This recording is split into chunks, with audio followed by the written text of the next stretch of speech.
एक शहर में गीता कॉलोनी नाम की एक कॉलोनी थी।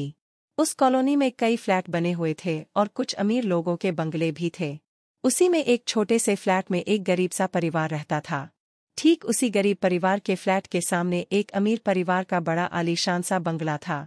बड़ी मर्सिडीज गाड़ियां थीं, नौकर चाकर थे। गरीब परिवार में एक छोटा बच्चा था। उसके पापा रोज उसे स्कूटर पर स्कूल छोड़ने जाते थे। वो बच्चा जब उस बंगले की तरफ देखता तो सोचता, काश हमारा भी ऐसा ही घर होता। उस अमीर परिवार में भी एक बच्चा था। जब वो बच्चा बड़ी सी कार में स्कूल जाता और उसका ड्राइवर उसको स्कूल छोड़ने जाता तो वो गरीब बच्चा सोचता, काश हम भी अमीर होते। जब वो गरीब बच्चा उस अमीर बच्चे को देखता तो सोचता, यार मेरी किस्मत कितनी खराब है, उस लड़के की किस्मत कितनी अच्छी है। अब कहानी में थोड़ा सा रोमांचक मोड़ आता है। रोजाना शाम को कॉलोनी के सभी घरों के बच्चे इकट्ठे होकर आपस में खेल खेलते हैं। कभी क्रिकेट खेलते हैं तो कभी पकड़म पकड़ाई। पूरी शाम कॉलोनी के बच्चे खूब मजे करते हैं। लेकिन उस अमीर घर के बच्चे को कहीं भी जाना अलाउ नहीं है। सबसे पहले तो सिक्योरिटी का डर, आखिर अमीर घर का बच्चा है, कोई अपहरण कर सकता है। दूसरा, अमीर लोगों का एटीट्यूड होता है कि इन सब लोगों से हम अमीर हैं तो हम इनके साथ नहीं रहेंगे। इसलिए उस बच्चे के घर से बाहर जाने पर पाबंदी थी।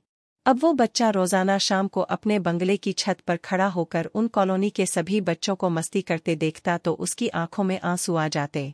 वो भी आज़ादी चाहता था, वो भी उन बच्चों के साथ खेलना चाहता था।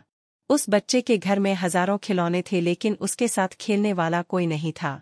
पिताजी बिजनेस में बिजी रहते थे और मम्मी भी पार्टी और अपनी सहेलियों में बिजी रहती थी। अब बड़े से बंगले और कई नौकर चाकर होने पर भी वो लड़का खुद को अकेला और बदनसीब महसूस करता था। वो बच्चा सोचता कि मेरी किस्मत कितनी खराब है कि मैं बच्चों के साथ खेल नहीं सकता। काश मैं गरीब ही होता, कम से कम कहीं भी घूमने की आज़ादी तो होती, बच्चों और दोस्तों के साथ मस्ती तो करता। अब आप ही बताइए, कौन से बच्चे की किस्मत अच्छी है और कौन से बच्चे की खराब। दोस्तों, दरअसल किस्मत दोनों ही बच्चों की अच्छी है और दोनों की ही खराब है। सब नजरिए का खेल है। आपको सिर्फ यही समझने की जरूरत है। जो चीज हमारे पास नहीं होती, अगर हम उसके बारे में सोचें तो हमें अपनी किस्मत बुरी दिखाई देगी, और वही अगर हमारे पास जो है उसके बारे में सोचें तो किस्मत अच्छी दिखाई देने लगेगी। दूसरों से आगे निकलने की होड़ में हम खुद अपनी किस्मत को बुरा मानते चले आते हैं, जबकि आप जिस व्यक्ति से आगे निकलना चाहते हैं वो खुद किसी और वजह से अपनी किस्मत को बुरा मान रहा होता है। एक छोटी चिड़िया तालाब के ऊपर से उड़ रही थी। उसने देखा कि मछली तालाब में तैर रही है। बस तभी उसे लगा, ये मछली तैर सकती है लेकिन मैं नहीं तैर सकती। उफ, मेरी किस्मत ही खराब है। बस यही हो रहा है आजकल। आपकी किस्मत आपके नजरिए पर निर्भर करती है। जो चीजें आपके पास नहीं है, अगर आप हमेशा उनके बारे में सोचेंगे तो जिंदगी भर बदकिस्मत ही बने रहेंगे। अगर आप हमेशा अपनी बीवी की बुराइयों पर ध्यान देंगे तो पक्का आप यही सोचेंगे, मेरी किस्मत ही खराब है जो ऐसी बीवी मिली। लेकिन अगर आप हमेशा अपनी बीवी की अच्छाइयों पर ध्यान देंगे तो आपको लगने लगेगा, मेरी किस्मत कितनी अच्छी है।